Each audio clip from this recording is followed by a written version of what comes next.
देखिए, किशोर न्याय बालकों की देखरेख और संरक्षण अधिनियम 2015 है। इस एक्ट को एक्ट नंबर 2016 के तौर पे उतारा गया संसद में। 31 दिसंबर 2015 को राष्ट्रपति महोदय की सहमति मिली इसको। कुल अध्याय 10 हैं, धाराएं 112 हैं। कुल अध्याय 10 हैं, धाराएं 112 हैं इसके अंतर्गत, जुवेनाइल जस्टिस एक्ट के अंतर्गत।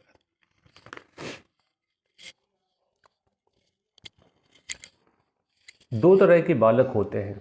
देखिए, आप लोग खुद ही देखिए हमारे आसपास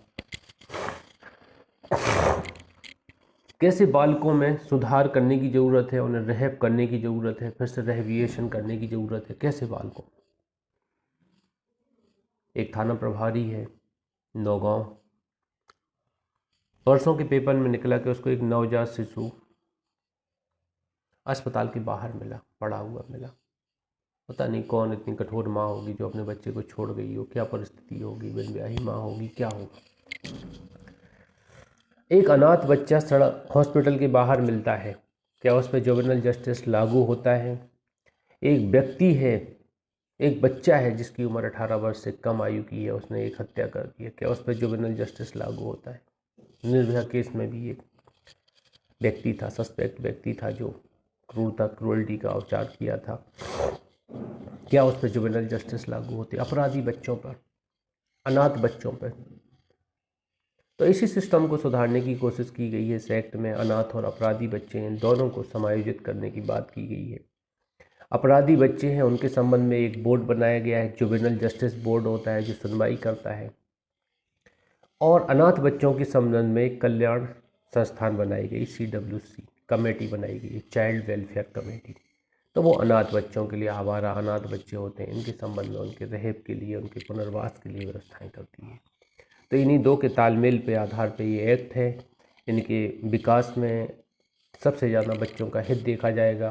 कैसे एक ऐसा माना जाता है कि राष्ट्र के विकास में एक बच्चे का हित ज़्यादा जुड़ा हुआ है। बच्चे का विकास मतलब राष्ट्र का विकास निर्भर करता है। हमारे बच्चे चोर डाकू होंगे तो राष्ट्र भी वैसी गति से काम करेगा।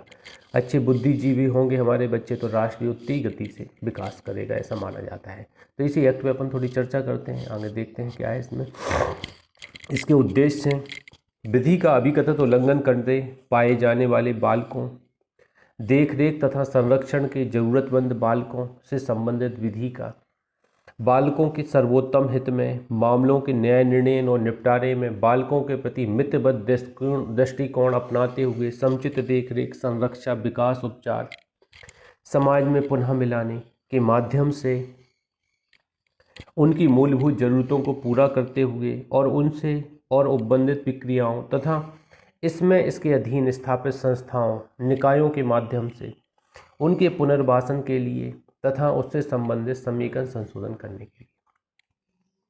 अब देखिए, विधि का उल्लंघन करने वाले बालक हैं, ऐसे बालक हैं जिनको देख रेख की जरूरत है, अनाथ बालक हैं।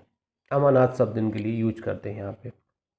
उनके सर्वोत्तम हित में निर्णय करने के लिए समुचित देख रेख, संरक्षा, विकास, उपचार, पुनः समाज में स्थापित करने के संबंध व्यवस्थाएं करने के लिए, इस संबंध में संस्थाएं स्थापित करने के लिए कि बाल गृह होंगे, संरक्षा गृह होंगे, ऐसी कॉन्सेप्ट यहाँ रखे गए हैं। वो संस्थाएं स्थापित करने के लिए और इनकी विधियों को एक जगह कलेक्ट करने के लिए 10 कानून बनाएंगे, दिक्कत आएगी। हमने एक कानून बना दिया, उसी में सारे प्रोविजन कर दिए, समेकन कर दिया, संशोधन मतलब आज के अनुसार अपडेट भी कर दिया। अद्यतन को संशोधन बोलते हैं कि अपडेट कर दिया आज प्रेजेंट परिस्थितियों के अनुसार। तो ये सारी जो व्यवस्थाएं हैं वो इसके उद्देश्य हैं। तो नॉर्मली अगर कुछ उद्देश्य पूछे जाते तो आप थोड़ा कॉमन सेंस लगाइएगा, उपरोक्त सभी आंसर लगा दीजिएगा अगर आपको ज़्यादा वो लगे तो। अब देखिए, बच्चों और महिलाओं के संबंध में कुछ आर्टिकल हैं जिनमें विशेष प्रोविज़न किए गए हैं। जैसे आर्टिकल 15(3) है, इस एक्ट से रिलेवेंट है। आर्टिकल 39(E) है, इस एक्ट से रिलेवेंट है। 39(F) है, 45 है, आर्टिकल 47 है, ये इस एक्ट से रिलेवेंट है आर्टिकल है। अंतर्राष्ट्रीय स्तर पर एक अभी समय हुआ था, संयुक्त राष्ट्र संघ का महासभा द्वारा, जो जनरल असेंबली है संयुक्त राष्ट्र संघ की, उसके द्वारा एक कॉन्फ्रेंस हुई थी बालकों के अधिकारों से संबंधित अभी समय, तो ये अभी कन्वेंशन हुई थी। कब हुई थी ये? 1992 में, जिसको 11 दिसंबर 1992 को भारत सरकार ने अंगीकृत किया। तो इसके बारे में भी आपके एग्जाम में पूछा जा सकता है, कन्वेंस कब हुई थी, तो इसका आपको ध्यान देना है। 11 दिसंबर 1992 को भारत सरकार ने जिसे अंगीकृत किया है। 1992 की कन्वेंस है, बालकों के अधिकारों से संबंधित अभी समय 1992 में, जैसे 11 दिसंबर 1992 को भारत सरकार भी संयुक्त राष्ट्र देश का संघ का एक सदस्य राष्ट्र है, इसने अंगीकार किया। अंगीकार करने का तात्पर्य क्या है? इसने स्वीकार किया कि बालकों के संबंध में ऐसे प्रोविजन किए जाने चाहिए जो अन्य देश अंगीकार कर रहे हैं, तो वो अपने अपने देश में कानून बनाएंगे, तो हमने भी अपने देश में कानून बना दिया। संयुक्त राष्ट्र संघ के कुछ अभी समय हुए हैं, उनके बारे में यहाँ पैराग्राफ 3 और चौथा पैराग्राफ है इसी में, जो थ्योरेटिकल लिखा हुआ है वेयर एक्ट में, इसमें बताया गया है। बालकों के अधिकारों से संबंधित अभी समय हुआ था पहला 1992 का। दूसरा, किशोर न्याय के प्रशासन के लिए नियुक्त संयुक्त राष्ट्र मानक नियम 1985 बीजिंग नियम के नाम से जाना जाता। तीसरा, संयुक्त राष्ट्र किशोर संरक्षण नियम 1990 आया था। चौथा, बालक संरक्षण अंतर्देशीय दत्तक ग्रहण की बाबत सहयोग संबंधी हैग कन्वेंस 1993 आया था। 1993 का हैग कन्वेंस। अन्य संबंधित लिखते हैं। और इसके पहले क्या था? किशोर न्याय अधिनियम 2000 था, जिसको हटा के 2015 15 साल बाद एक नई व्यवस्था रखी गई, पुरानी व्यवस्था को हटाकर।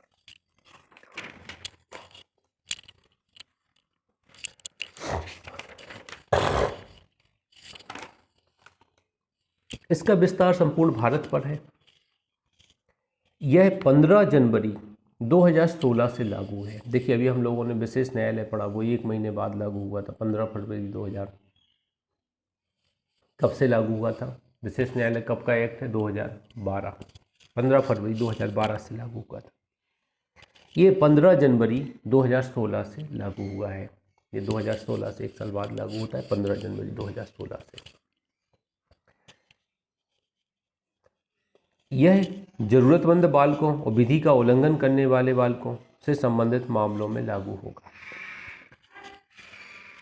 विधि का उल्लंघन करने वाले बालक हैं, जिनकी गिरफ्तारी कैसे की जाएगी, निरोध कैसे किया जाएगा, अभियोजन कैसे किया जाएगा, दंडित कैसे किया जाएगा, कारावास में भेजा जाएगा तो कैसे भेजा जाएगा, पुनर्वास समाज में पुनः मिलाने की व्यवस्था कैसे की जाएगी, इसके बारे में ये संरक्षण करता है। देख रेख और संरक्षण के जरूरतमंद बालक हैं। अब अनाथ बच्चा मिल गया हॉस्पिटल के बाहर, तो उसका क्या करेंगे? पुनर्वासन करेंगे, दत्तक ग्रहण करवाएंगे, समाज में पुनः मिलाने वापसी की प्रक्रियाएं विनिश्चय आदेश करेंगे। तो इनके लिए अनाथ बच्चों के संबंध में भी ये व्यवस्था करता है। इसमें सेक्शन 2 में कुछ डेफिनेशन है, जिसमें कुछ इंपॉर्टेंट डेफिनेशन जो बहुत ज़्यादा इंपॉर्टेंट है, उस पर अपन थोड़ी डिस्कस करते हैं। देखिए, पहला है परित्यक्त बालक।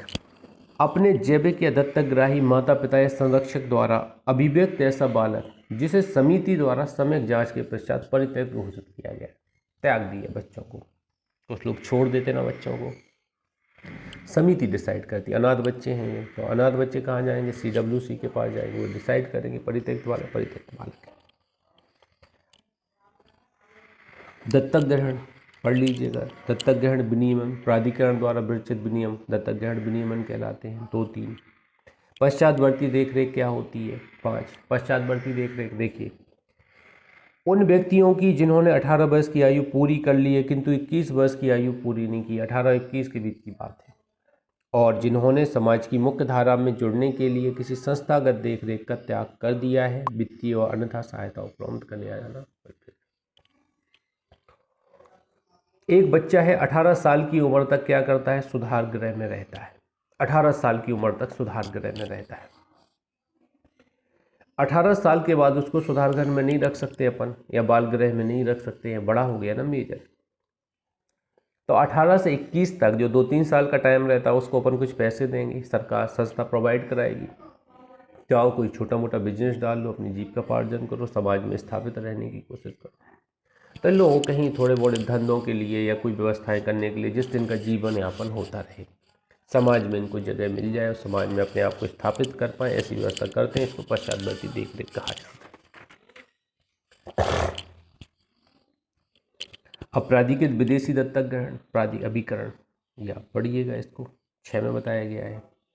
2.7 में प्राधिकरण बताया गया है। धारा 68 के अधीन गठित केंद्रीय दत्तक ग्रहण शोध प्राधिकरण है, इसको टिक कर लेना, इंपॉर्टेंट है, ये पूछा जा सकता है। प्राधिकरण कहाँ डिफाइन किया गया है, तो प्राधिकरण के बारे में आपको बताना है। कहाँ पे है, सेक्शन 2.7 में।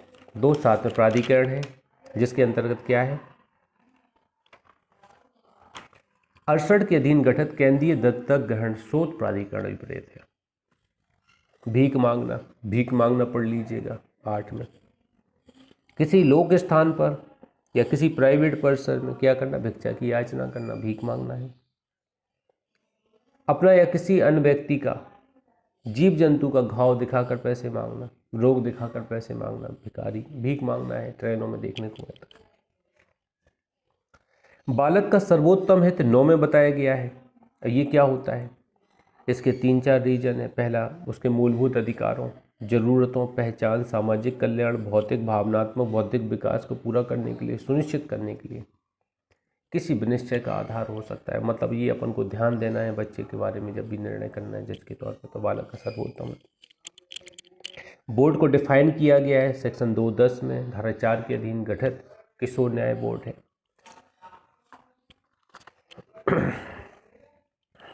आगे बढ़ते हैं। बालक से क्या तात्पर्य है, यहाँ IMP लगाइएगा। बालक से तात्पर्य ऐसा व्यक्ति जिसने 18 वर्ष की आयु पूरी नहीं की है, वो बालक है।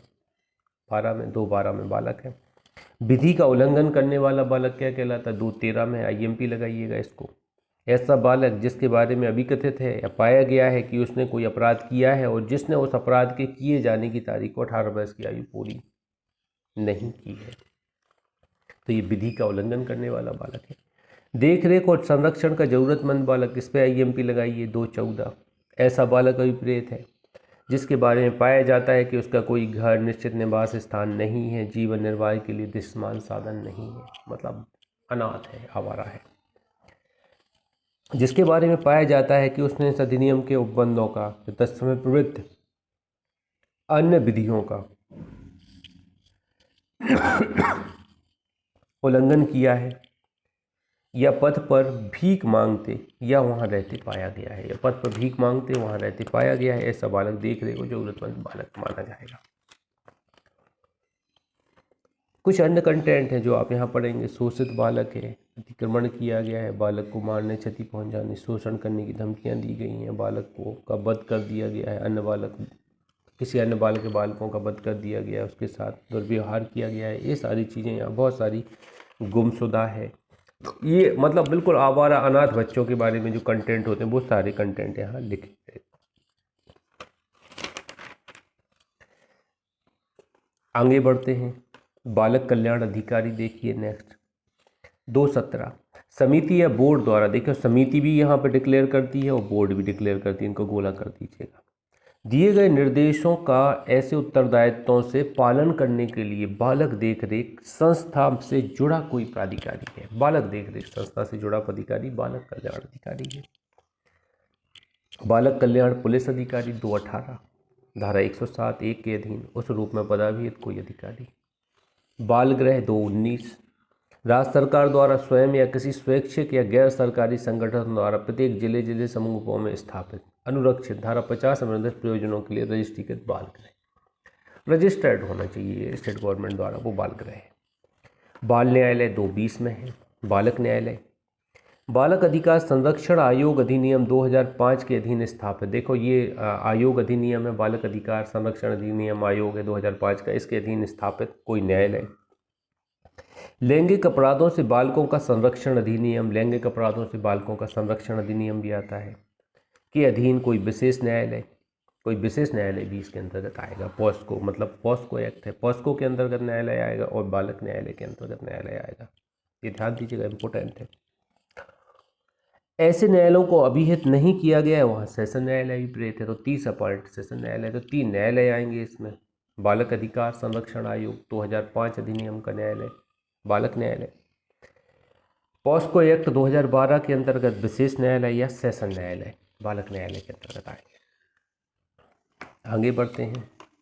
बालक देख रेख संस्था क्या होती है, ये शब्द आपको कई बार आता है। तो बालक गृह, खुला आश्रय, संरक्षण गृह, विशेष गृह, संरक्षा स्थान, विशेषज्ञ, दत्तक ग्रहण अधिकरण आदि मान्यता प्राप्त संस्थाएं वो बाल देख रेख संस्था के अंतर्गत आती हैं। 21 समिति 27 के अधीन गठित कोई बाल कल्याण समिति अभिप्रेत है, 27 के अधीन गठित, ये आप टिक कर लगाइएगा, इस पर भी IMP लगाइएगा। समिति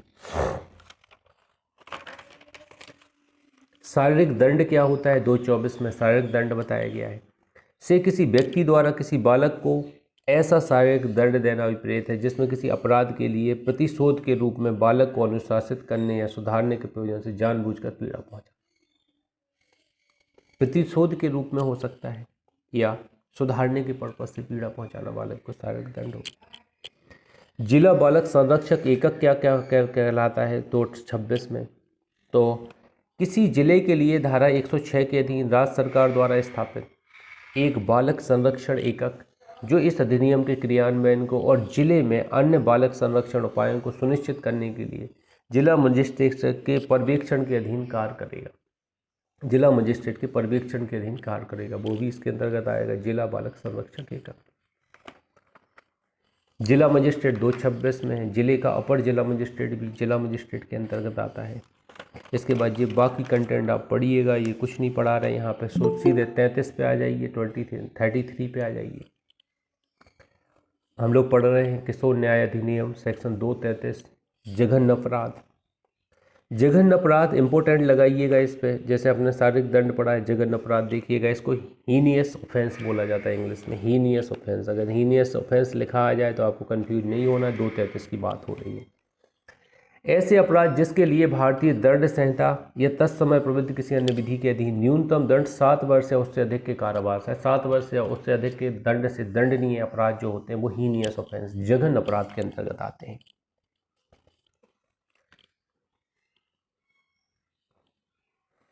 अंतर्देशीय इंटर कंट्री एडॉप्टेशन, तो दो देशों के बीच में, मान लीजिए कोई विदेशी है, अमेरिकन है, वो इंडिया में आके दत्तक लेना चाहता बच्चे को, तो इसको अंतर्देशीय दत्तक ग्रहण बोलेंगे।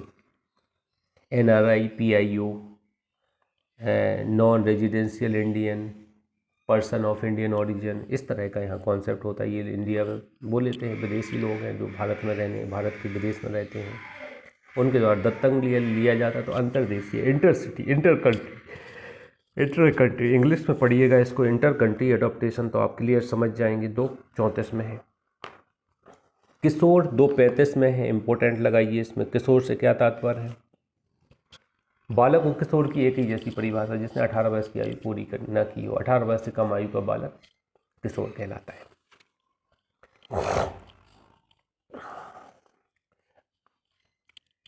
संप्रेक्षण ग्रह 240 में है। संप्रेक्षण ग्रह, इसको IMP लगाइएगा, ये आपको कई बार पढ़ने को मिलेगा, इसलिए पता होना चाहिए संप्रेक्षण ग्रह क्या होता है।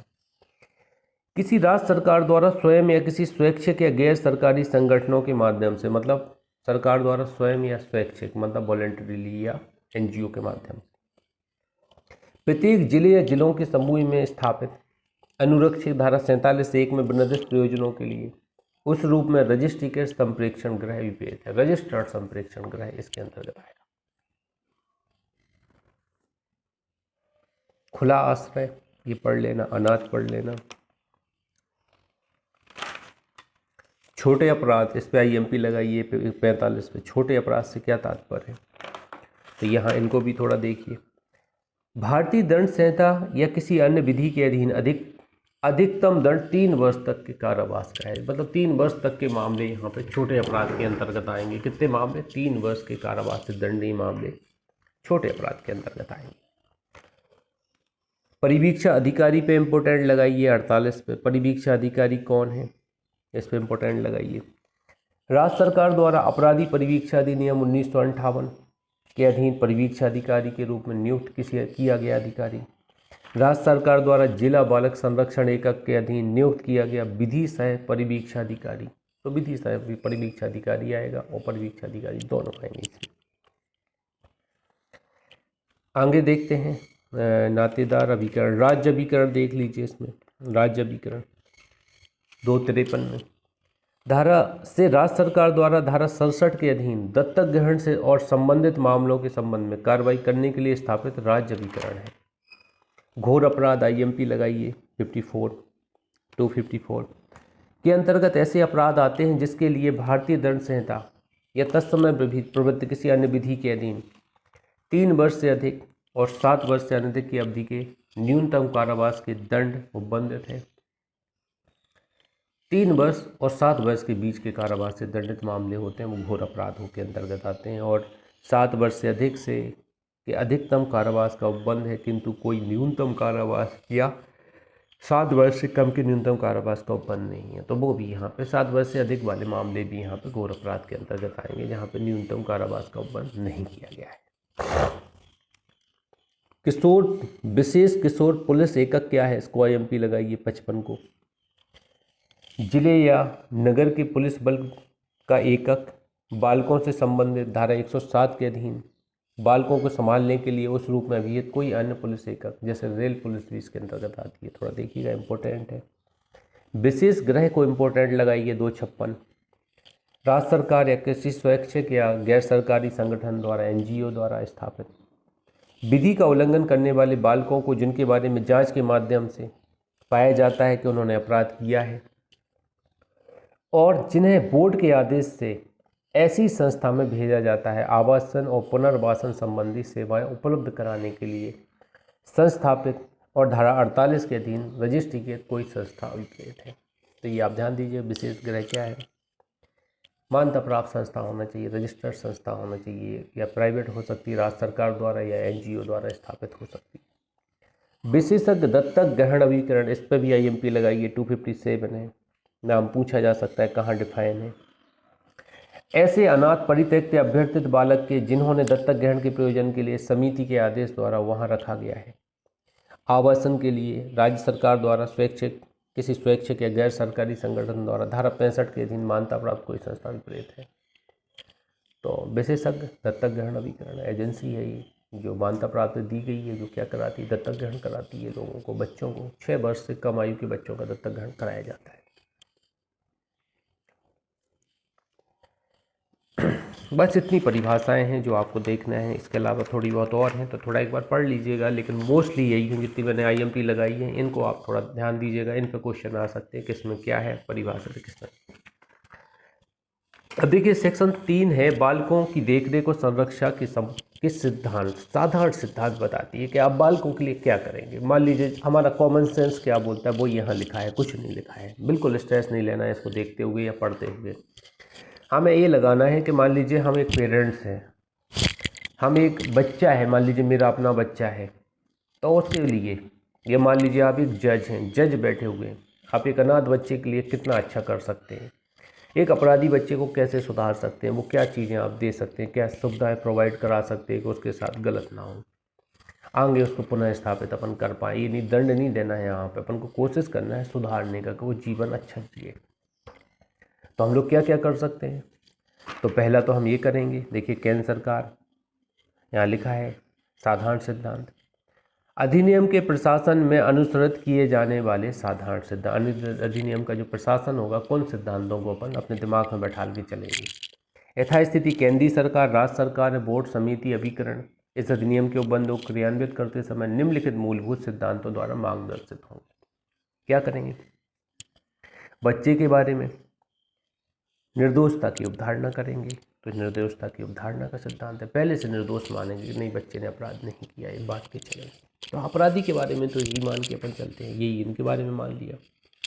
किसी बालक के बारे में 18 वर्ष की आयु तक यह अवधारणा की जाएगी वह किसी असद्भावपूर्ण या आपराधिक आशय का दोषी नहीं हो।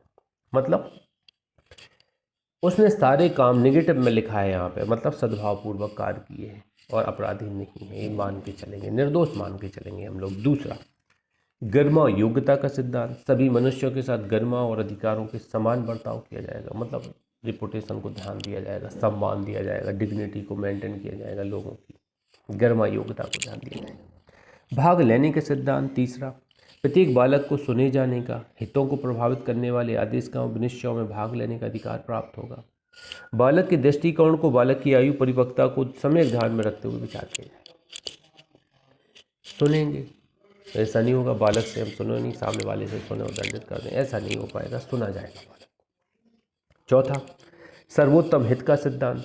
बालक के संबंध में सभी विनिश्चय मुख्यतः इस प्रारंभिक विचारधारा पर आधारित होंगे कि वे बालक के सर्वोत्तम हित में हैं, बालक के लिए पूर्ण सतर्कता को विकसित करने में। तो मतलब कोई भी डिसीजन हम लेंगे तो सर्वोत्तम हित देखेंगे बालक के, कि उसमें ज़्यादातर हित बालक का जुड़ा हुआ। कौटुंबिक जिम्मेदारी का सिद्धांत। बालक की देख रेख, पोषण, संरक्षा प्राथमिक जिम्मेदारी जैविक कुटुंब या दत्तक या पालक माता पिता की है। तो जैविक कुटुंब की है जहाँ बच्चा पैदा हुआ है, दत्तक माता पिता की है, पालक की है। तो ये कौटुंबिक जिम्मेदारी किसकी होगी, ये माना जाएगा, तो ये अपन प्रडम्पशन करेंगे। सुरक्षा के सिद्धांत यह सुनिश्चित करने के लिए छठवां है कि बालक सुरक्षित है और देखरेख तथा संरक्षा पद्धति के संपर्क में रहते हुए उसके पश्चात उसकी कोई अपहानि, उससे दुर्व्यवहार, बुरा बर्ताव नहीं किया गया, सभी उपाय किए गए। तो सुरक्षित करेंगे बालक को, भले हमने अरेस्ट किया है ना तो बच्चा पाया है, प्रोटेक्ट करेंगे, ऐसी जगह नहीं रखेंगे उसका शोषण हो। सकारात्मक उपाय। सभी स्रोतों को इसके अंतर्गत वे भी हैं जो कुटुंब और समुदाय के हैं कल्याण की प्रोन्नति, पहचान के विकास को सुकर बनाने, बालकों की असुरक्षा को कम करने के लिए समावेशित और समर्थकारी वातावरण उपलब्ध कराने के लिए गतिमान किया जाना चाहिए। तो सकारात्मक पॉजिटिव वे में सोचेंगे अपन बच्चों के बारे में, जितना पॉजिटिव हो सके, भले वो नेगेटिव है फिर भी अपन पॉजिटिव सोचेंगे, जो उनकी प्रोन्नति, विकास, पहचान हर चीज़ में कायदेमंद हो। 8, गैर कलंकीय शब्दार्थों का सिद्धांत। किसी बालक को तात्पर्य आदेश का और प्रतिकूल अभिबोधक शब्दों का प्रयोग नहीं किया।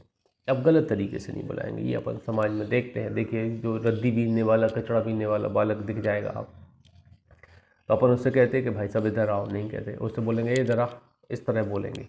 हम लोगों की फितरत ही गलत है। तो अब उसको भी तो एक स्वच्छ और साफ़ सुथरा जीवन जीने का अधिकार है, उसका कर्म है, वो जो वो कर रहा है करने दीजिए, लेकिन उसको अच्छे से रिस्पेक्ट से बात कीजिए। लेकिन ये नहीं होता है, तो कोर्ट में ये सब नहीं होगा, किसी अभिकरण के अंतर्गत ये सब बातें नहीं होगी, ऐसे शब्दों का उपयोग नहीं किया जाएगा।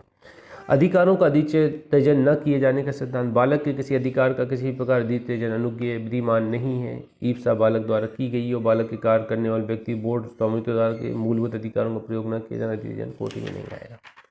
तो उसके जो अधिकार हैं उसको प्रदान किए जाएंगे, भले वो यूज नहीं करता है फिर भी उसके अधिकार छीने नहीं जाएंगे। समानता और विभेद न किया जाने का सिद्धांत।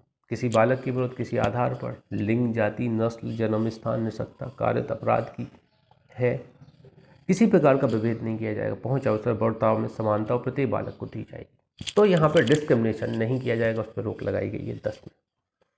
एकांतता और गोपनीयता के अधिकार का सिद्धांत। प्रत्येक बालक को सभी साधनों द्वारा और संपूर्ण न्यायिक प्रक्रिया में अपनी एकांतता और गोपनीयता की संरक्षा करने का अधिकार प्राप्त होगा। एकांतता और गोपनीयता की संरक्षा का अधिकार होगा प्रत्येक बालक को। 12 अंतिम अवलंब के उपाय के रूप में संस्थात्मक बनाने का सिद्धांत। बालक को युक्तियुक्त जांच के पश्चात अंतिम अवलंब के उपाय के रूप में संस्थागत देखरेख में रखा जाएगा। तो इसको प्रॉपर एक संस्था है, इंस्टीट्यूशन, देखरेख में रखेंगे इसको। संप्रत्यावर्तन या प्रत्यावर्तन का सिद्धांत। किशोर न्यायिक पद्धति में प्रत्येक बालक को शीघ्र और अपने कुटुंब से पुनः मिलाने का और उसी सामाजिक, आर्थिक और सांस्कृतिक परिस्थिति में जिसमें वह इस अधिनियम के क्षेत्राधीन आने के पूर्व रहता था, प्रत्यावर्तित होने का, जब तक कि ऐसा प्रत्यावर्तन संपर्क उसके सर्वोत्तम हित में न हो, अधिकार प्राप्त होगा। तो समाज में पुनः मिलाने की व्यवस्था करेंगे कि फिर से वो समाज में अपने जीवन धारा को लेवल में ला सके। नए सिरे से शुरुआत करने का सिद्धांत। किशोर न्यायिक पद्धति के दिन किसी बालक के पिछले सभी अभिलेख को विशेष परिस्थितियों में समाप्त कर दिया जाएगा। अब जो भी कार्रवाई यहाँ पे की जाएगी, बच्चे को अगर समाज में पुनः स्थापित करना है और आप कह देंगे तुमने अपराध के लिए तुम्हें किशोर न्याय बोर्ड में 3 साल सजा काट के आए हो, तो वो क्या ये समाज में पुनः मिल पाएगा, कुछ विकास कर पाएगा, कोई अधिकारी बन पाएगा? नहीं। तो इसके रिकॉर्ड अपन क्या करेंगे, समाप्त करवा देंगे। हेयरिंग होगी, हेयरिंग में उसको सुधार गृह में रखा जाएगा और जब छोड़ा जाएगा तो सारे रिकॉर्ड नष्ट कर दिए जाएंगे उसके। ये माना जाएगा इसने कोई अपराध किया ही नहीं है। ये बहुत अच्छा है, ये सराहनीय कदम है, इसकी मैं प्रशंसा करता हूँ। नए सिरे से शुरुआत करने का सिद्धांत बहुत बढ़िया है। अपराधी पहले से घोषित कर दिया, फिर आप बोल रहे हैं सुधार करना है बालक को, तो वो सुधार कैसे करेगा? पहले तो अपराधी का थप्पा लग गया है उस पर, समझ ना समझ में अपराध हो गया है, तो उसको हटा के अपन उसको सुधारने का बात कर रहे हैं। विशेष परिस्थितियों में कुछ अपराध ऐसे हो सकते हैं जहाँ पे ना हटाया जाए, अन्यथा हटा दिया जाएगा, नॉर्मल अपराध हो। अपयोजन का सिद्धांत 215 है, सेक्शन 315 में, विधि का उल्लंघन करने वाले बालकों से न्यायिक कार्रवाइयों का अवलंब लिए बिना जब तक कि वह बालक या संपूर्ण समाज के सर्वोत्तम हित में ना हो, निपटाने के उपायों को बढ़ावा दिया जाए। तो उसके निपटाने के उपायों को बढ़ावा देने की बात यहाँ पे की गई है। नैसर्गिक न्याय के सिद्धांत इस अधिनियम के अधीन न्यायिक हैसियत में कार्य करते हुए सभी व्यक्तियों या निकायों द्वारा ऋजुता के बुनियादी प्रक्रियात्मक मानकों का, जिनके अंतर्गत उचित सुनवाई का अधिकार, पक्षकार के विरुद्ध नियम और पुनर्विलोकन का अधिकार भी है, पालन किया जाना चाहिए। तो यहाँ पे नैसर्गिक न्याय, नेचुरल जस्टिस क्या कहता है? उन नियमों का इसके संबंध में पालन करेंगे, पक्षपात नहीं करेंगे, पुनर्विलोकन करेंगे, उचित सुनवाई करेंगे बालक की, ये सब यहाँ पे दिया जाएगा। तो ये 16 नियम हैं, इनको आपको थोड़ा ध्यान देना है, आपके एग्जाम में OT का बन सकता है। तो 16 नियम एक साथ अपन पढ़ते हैं। निर्दोषता की अवधारणा का सिद्धांत, गरिमा की योग्यता का सिद्धांत, भाग लेने का सिद्धांत, सर्वोत्तम हित का सिद्धांत, कौटुंबिक जिम्मेदारी का सिद्धांत, सुरक्षा का सिद्धांत, सकारात्मक उपाय का सिद्धांत, गैर कलंकीय शब्दार्थों का सिद्धांत, 9वां है अधिकारों का अधित्यजन न किए जाने का सिद्धांत, 10वां है समानता और विभेद न किए जाने का सिद्धांत, 11 है एकांता और गोपनीयता के अधिकारों का सिद्धांत, 12 है अंतिम अवलंब के उपाय के रूप में संस्थागत बनाने का सिद्धांत, और 13 है संप्रत्यावर्तन और प्रत्यावर्तन का सिद्धांत, 14 है नए सिरे से शुरुआत करने का सिद्धांत, 15 है अपयोजन का सिद्धांत, और 16 है नैसर्गिक न्याय का सिद्धांत। मैंने यहाँ पे एकांता वाला सिद्धांत, गोपनीयता वाला नहीं पढ़ाया था, तो वो आप थोड़ा देख लीजिएगा। ये 16 सिद्धांत हैं आपके इसमें, तो एक दो बार आप इनके नाम लिख के देखिएगा। और अंदर की चीज़ें आपको पढ़ने की ज़रूरत नहीं, वो आप कॉमन सेंस लगा सकते हैं, बस नाम पर याद कीजिए। हिंदी इंग्लिश में पढ़िए इनको, जिसमें आपको आसान हो जाए तो उसमें दोनों में लिखिएगा नाम, हिंदी में भी लिखिएगा, इंग्लिश में भी लिखिएगा, और दोनों को साथ में पढ़िएगा। कई बार क्या होता है, हिंदी नाम नहीं आता याद, इंग्लिश याद आ जाता जल्दी से। चैप्टर 3 किशोर न्यायिक बोर्ड। अब देखिए किशोर न्यायिक बोर्ड क्या है? जुवेनाइल जस्टिस बोर्ड, इसके बारे में अपन पढ़ते हैं। थोड़ा 2-3 सेक्शन और अपन इसकी पढ़ लेते हैं, 4 से 9 तक की सेक्शन है, इसको पढ़ते हैं। टाइम हो गया है कैसे, 15 मिनट में ही पढ़ते हैं। सेक्शन 4 कहती है दंड प्रक्रिया संहिता में अंतर्विष किसी बात के होते हुए भी राज्य सरकार, गोला करना, राज्य सरकार प्रत्येक जिले में एक या अधिक किशोर न्याय बोर्डों को इस अधिनियम के अधीन विधि का उल्लंघन करने वाले बालकों के संबंध में शक्तियों का प्रयोग करने और अपने कृत्यों का निर्वहन करने के लिए स्थापित करेगी।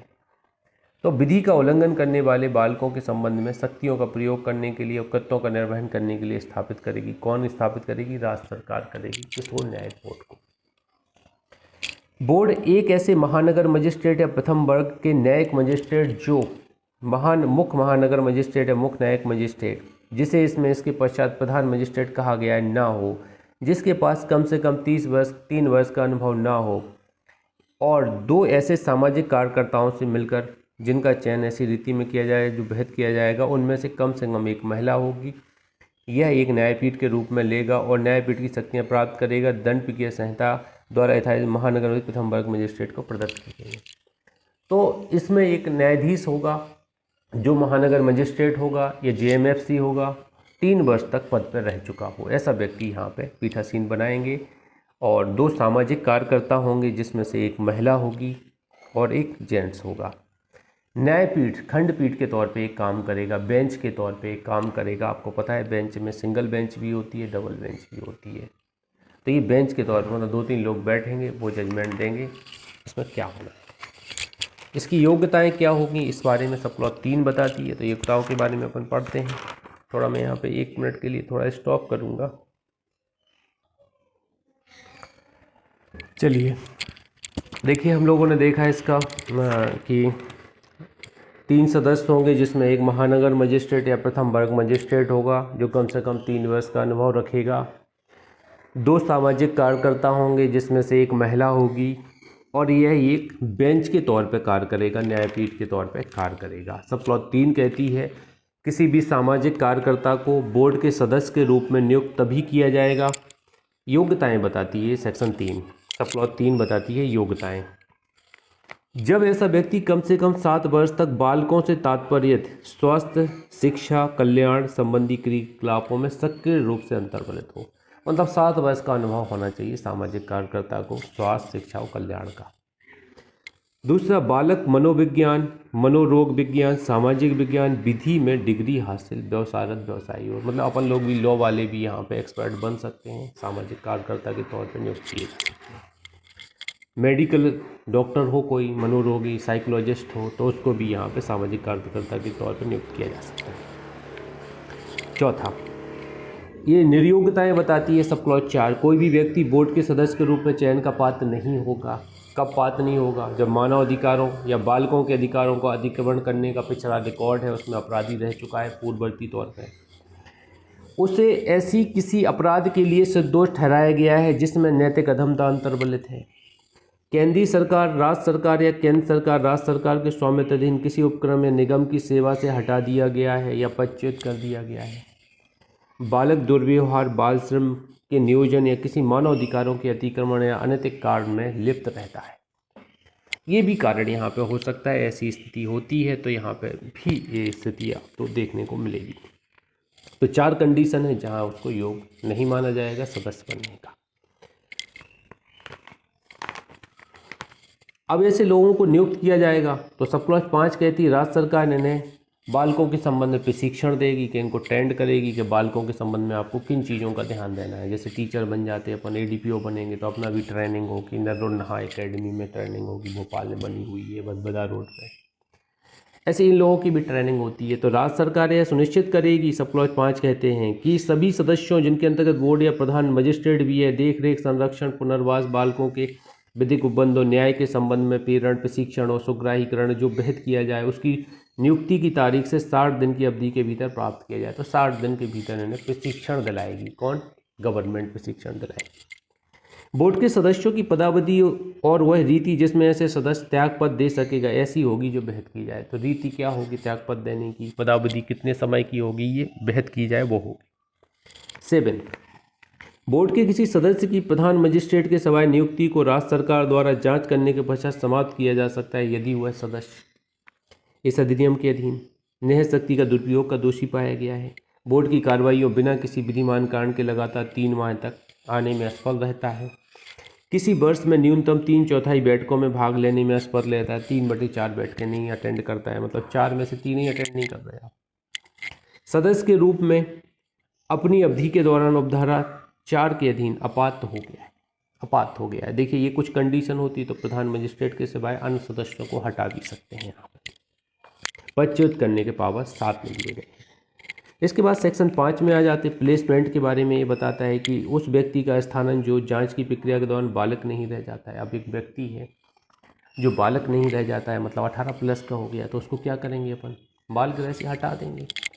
जहां किसी बालक के संबंध में इस अधिनियम के अधीन जांच प्रारंभ कर दी गई है और ऐसी जांच के दौरान वह बालक 18 वर्ष की आयु पूरी कर लेता है, वहां इस अधिनियम या तत्समय प्रबुद्ध किसी अन्य विधि में अंतर्वेश किसी बात के होते हुए भी जांच बोर्ड द्वारा जारी रखी जाएगी और उस व्यक्ति के विरुद्ध आदेश इस रूप में पारित किया जा सकेगा, मानो यह सब व्यक्ति अभी भी बालक है, तो उसको अपन बालक मान के ही चलेंगे और कार्रवाई क्या होगी? बालक के अनुसार। कैसे? जब अपराध किया था उस समय वो बालक था, तो बालक के अनुसार ही कार्रवाई होगी उसकी। ये नहीं मानना है अपन को कि भैया अब तो 18 साल का हो गया तो अपन ने पेशी बढ़वा के 4-6 महीने टला दिया और वो 18 साल का हो गया, 18+ का हो गया, अपन बोल रहे अब तो ये वयस्क हो गया, वयस्क के तौर पे दंडित करो। ऐसा नहीं कहने दिया जाएगा। ये स्थानांतरण किया गया है यहाँ पे कि उसी स्थिति में रखा जाएगा।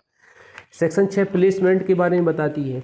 उस व्यक्ति का स्थानांतरण जिसने अपराध तब किया था जब वह व्यक्ति 18 वर्ष से कम आयु का था। तो ये बताती है कि ये प्रेजेंट की स्थिति बताती है 5, और 6 बताती है पास्ट की स्थिति बताती है। ऐसा कोई व्यक्ति जिसने 18 वर्ष की आयु पूरी कर ली है और उसे उस समय जब वह 18 वर्ष की आयु से नीचे का था किसी अपराध को करने के लिए गिरफ्तार किया जाता है, तो उस व्यक्ति को इस धारा के उपबंधों के अधीन रहते हुए जांच की प्रक्रिया के दौरान बालक समझा जाएगा। उपधारा 1 में निर्दिष्ट व्यक्ति यदि उसे बोर्ड द्वारा जमानत पर छोड़ा नहीं जाता तो जांच प्रक्रिया के दौरान सुरक्षित स्थान पर रखा जाएगा। उपधारा 1 में निर्दिष्ट व्यक्ति को इस अधिनियम के उपबंधों के अधीन निर्दिष्ट प्रक्रिया के अनुसार माना जाएगा। तो देखिए जांच के अधीन रखा जाएगा और उसको बालक ही माना जाएगा, ये मान के चलिएगा।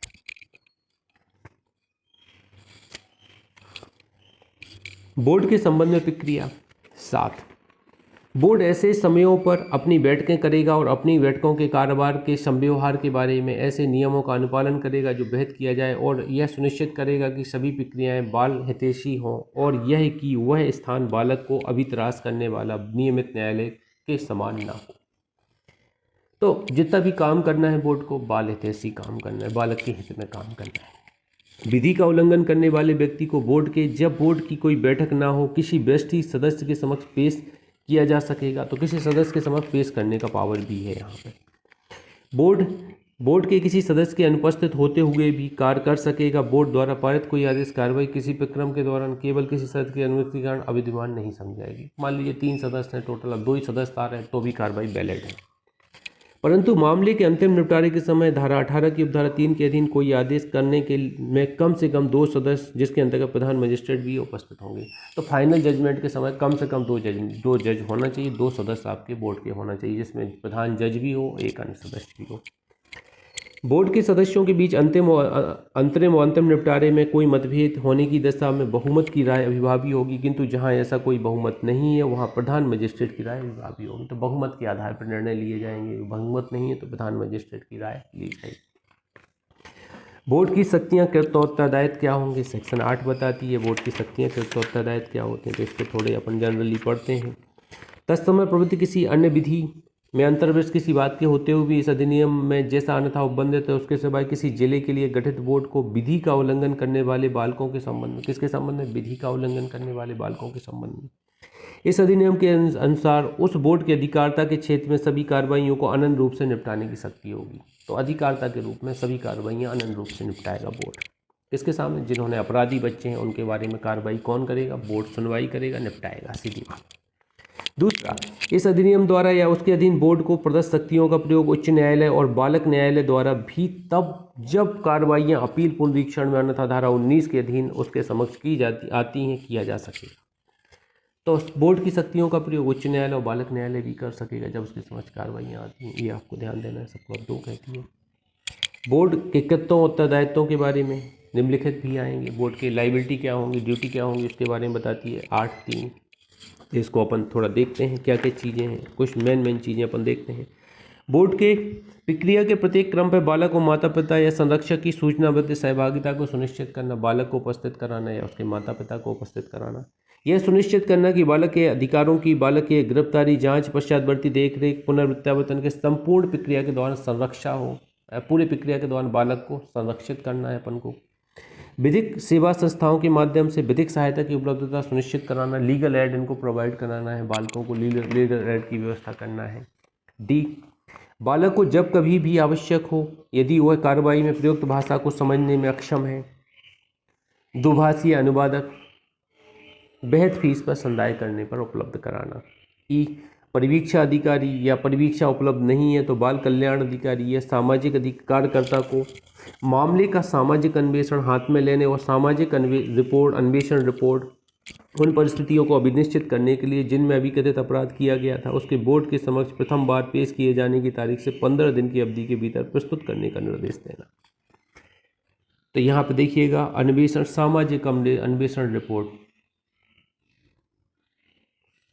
कितने समय के भीतर प्रस्तुत करना है, 15 दिन के भीतर। किसको, परिवीक्षा अधिकारी को या बाल कल्याण अधिकारी, सामाजिक कार्यकर्ता जो बनाएंगे सामाजिक अन्वेषण रिपोर्ट 15 दिन के अंदर बोर्ड के समक्ष पेश करेंगे।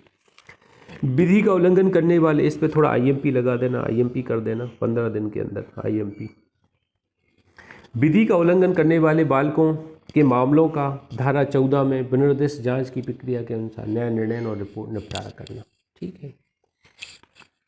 15 जी, विधि का उल्लंघन करने के अभिकथित बालकों से किसी प्रक्रम पर देखरेख संरक्षण की जरूरत है, समिति या बोर्ड दोनों द्वारा अंतरित, समिति को अंतरित करना। अगर देखरेख संरक्षण की जरूरत है तो समिति को अंतरित करेंगे। कैसे, देखरेख की व्यवस्था कौन करता है, समिति करती है। दंड देने विचारण करने की व्यवस्था बोर्ड करता है। जा, मामले का निपटारा करना, अंतिम आदेश पारित करना, ये भी बोर्ड करेगा। झा, विधि का उल्लंघन करने वाले बालकों की देखरेख के बारे में योग्य व्यक्ति घोषित करने के लिए जांच करना, कौन व्यक्ति योग्य होगा ये घोषित करने की जांच करना। या विधि का उल्लंघन करने वाले बालकों के लिए आवासीय सुविधाओं का प्रत्येक मास कम से कम एक निरीक्षण का दौरा करना, सेवाओं की क्वालिटी के सुधार के लिए जिला बालक संरक्षण एकक और राज्य सरकार की कार्रवाई की सिफारिश करना। टा, विधि का उल्लंघन करने वाले किसी बालक के विरुद्ध कारित अपराधों के संबंध में की गई शिकायत पर प्रथम इत्तला रिपोर्ट रजिस्टर करने या पुलिस को आदेश देना।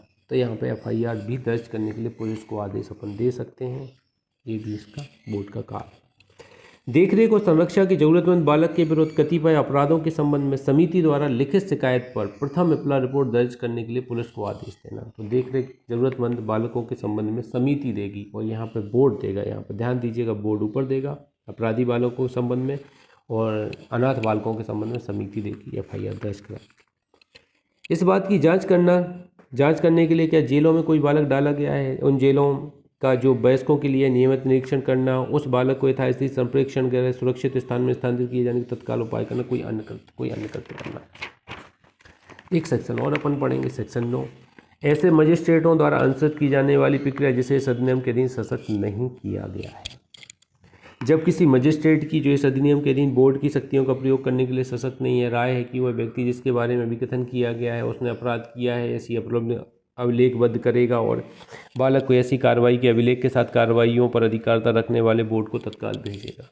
अब देखिए, किसी बच्चे ने 18 वर्ष से कम आयु के बच्चे ने अपराध किया है तो ये क्या करेगी, कार्रवाई लेखबद्ध करके बोर्ड के समक्ष भेज देंगे तत्काल।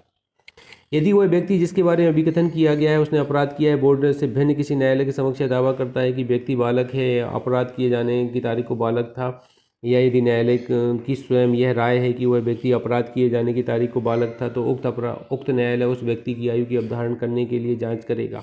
क्या करेगा? जांच करेगा, साक्ष्य लेगा जो आवश्यक हो और उस व्यक्ति की यथासंभव निकटतम आयु का कथन करते हुए निष्कर्ष अभिलिखित करेगा। परंतु ऐसा कोई दावा किसी न्यायालय के समक्ष किया जा सकेगा या किसी प्रक्रम पर मामले को अंतिम निपटारे किए जाने के पश्चात ही भी स्वीकार किया जाएगा और उस दावे का अवधारण इस अधिनियम बनाए गए नियमों में अंतर्गत संबंध के अनुसार किया जाएगा, भले ही वह व्यक्ति इस अधिनियम के प्रारंभ की तारीख को या उससे पूर्व बालक ना रह गया। ये भी आप थोड़ा यहाँ पर ध्यान दीजिएगा। Sub clause 3। यदि न्यायालय यह निष्कर्ष है कि व्यक्ति के अपराध किया है और वह ऐसे अपराध के किए जाने की तारीख को बालक था, तो वह बालक को बोर्ड के पास समुचित आदेश के पारित करके भेजेगा। चौथा, इस धारा के अधीन किसी व्यक्ति को जब उस व्यक्ति के बालक होने का दावा जांच की जा रही है सुरक्षात्मक अभिरक्षा में रखा जाना अपेक्षित, तो सुबह पर अंतकालीन अवधि में सुरक्षित स्थल में रखा जा सकेगा।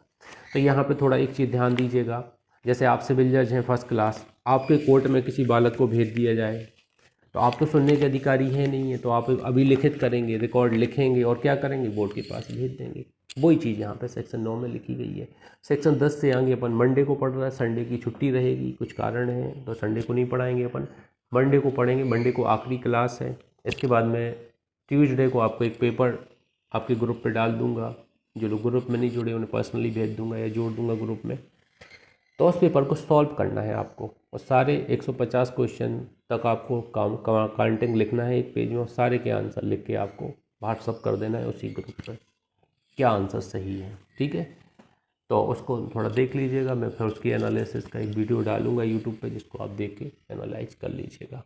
ठीक है, मिलते हैं मंडे को नेक्स्ट क्लास में।